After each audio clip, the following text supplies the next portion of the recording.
उजनी धरणातील पाणीसाठा 99.78% पोहोचला असून धरणातील पाणीसाठा नियंत्रित ठेवण्यासाठी 4 दिवसानंतर बुधवारी रात्री 8:30 पासून विद्युतगृहातून 1600 क्युसेक्स विसर्ग भीमा नदी पात्रात सोडण्यात येत आहे।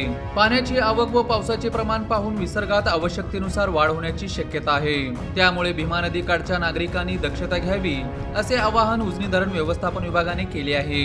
बुधवारी सकाळी 6 वाजता धरणाची पाणी पातळी 496.820 मीटर इतकी होती। धरणात 3316.66 दशलक्ष घनमीटर एकूण पाणीसाठा असून उपयुक्त पाणीसाठा 1513.85 दशलक्ष घनमीटर आहे।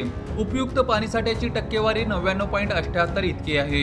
गत वर्षी याच दिवशी एकूण पाणीसाठा 118.19 टीएमसी तर उपयुक्त साठा 54.53 टीएमसी इतका होता।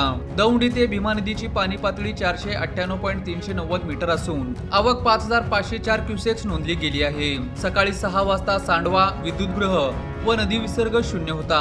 मात्र सीनामाडा उपसा सिंचन योजनेसाठी 210, दहिगाव उपसा सिंचन योजनेसाठी 110, बोगद्यातून 900 आणि मुख्य कालव्यातून 2550 क्युसेक्स विसर्ग सुरू होता।